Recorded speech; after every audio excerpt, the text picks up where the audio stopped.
dis ça, ça se trouve, elle va pas venir.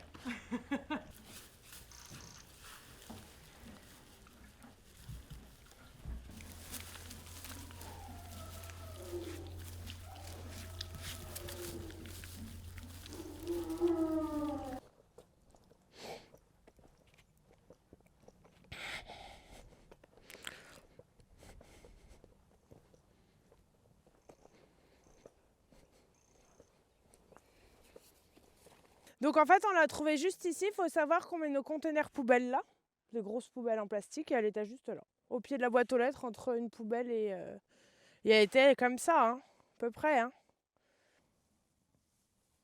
Elle était tout petite. Oui, elle était toute petite.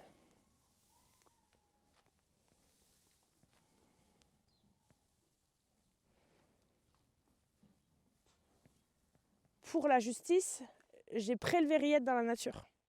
Vous voyez, j'ai pris mes boîtes un matin, je suis allée courir dans la forêt, j'ai trouvé un petit marcassin, je l'ai pris. Non, pour eux, c'est ça. Mais c'est clairement pas la vérité du tout. Faut savoir que voilà, je vous ai montré où on l'a trouvé. Et aujourd'hui, le tribunal doit trancher cette semaine pour savoir ce qu'il advient de nous. Administrativement, aujourd'hui, c'est où je peux la garder et tout s'arrête. Ou alors, ce qui va se passer, c'est qu'ils vont me dire bah écoutez, non, vous la gardez pas et euthanasie ou ils vont la placer ailleurs, tout simplement.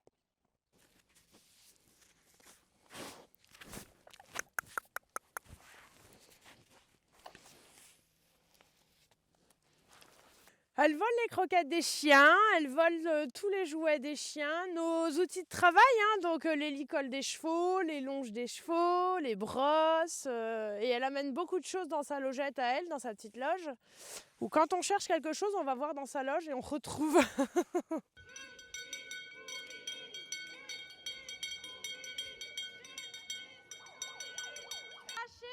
que des gens que vous payez tous les jours, le ministère de l'Agriculture hier a passé sa journée à vouloir...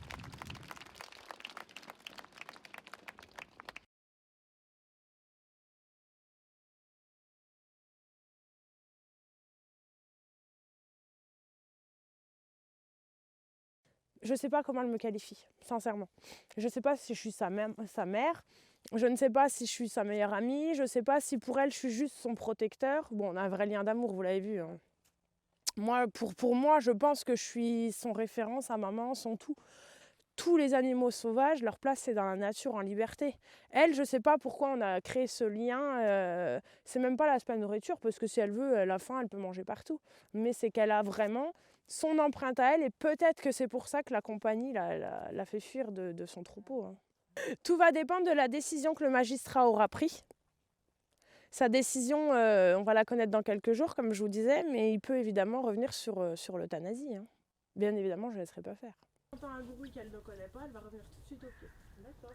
Comme si dans une compagnie, ils se rassemblent tous pour partir tous en même temps. Ah oui. Ah oui, oui, et puis on lui apprend une chose une fois, elle retient tout de suite. Hein. Je la mettrai en sécurité et puis de là, j'abandonnerai pas mon combat judiciaire, clairement. Parce que là, c'est ça, puis après, c'est quoi? On prend mon chien. J'ai pas été à chercher dans la nature parce que j'habite dans la nature. Donc tout ce que je demande, c'est qu'on me la laisse.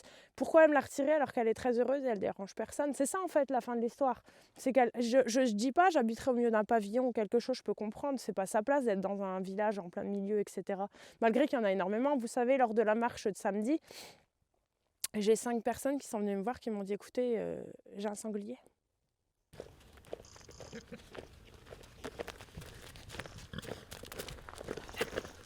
Viens, Marlus.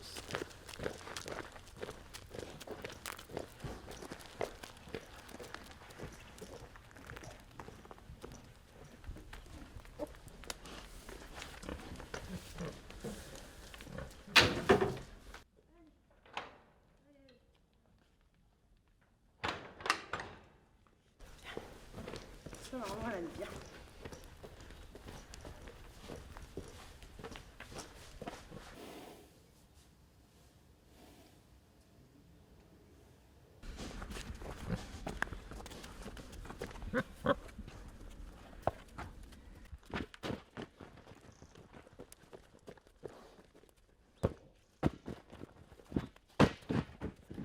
Je vais laisser sortir un truc qu'elle aime bien.